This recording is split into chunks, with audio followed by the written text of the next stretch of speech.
A match you wrestled where where you thought your safety was seriously in jeopardy getting out of the ring? It was always my goal. My biggest failure in life was that you weren't wounded by fans? This is a terrible thing to say. Freddie Blassie used to brag about being stabbed. Was it 6 times? Because I was such a Piper guy when I was a kid. That I used to be obsessed when I was on the indies about just touching all those right buttons and driving people so crazy that they would jump into the ring.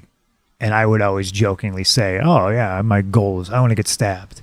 Because you always hear the stories, crazy old Hat Pin Mary. That's where that came from. Old grandmas sticking guys in the ass with their hat pin and all that stuff. And like Piper got in the knife fights. And, obviously I look back at it now and I'm like, no, you don't want to get stabbed. But, like my heart was in the right place. You know what I mean? I wanted to incite this reaction out of the crowd. And I did that a lot.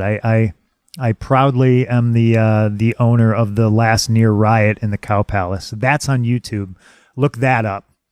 And I think that's where Blassie once got stabbed. Straight Edge Society. They're throwing so much junk at us, so much junk in the ring, and I keep cutting a promo.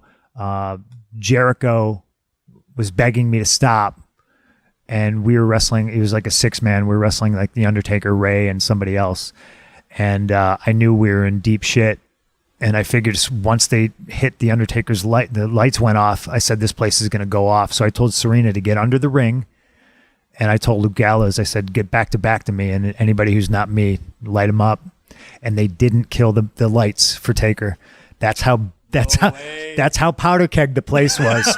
They didn't kill the lights.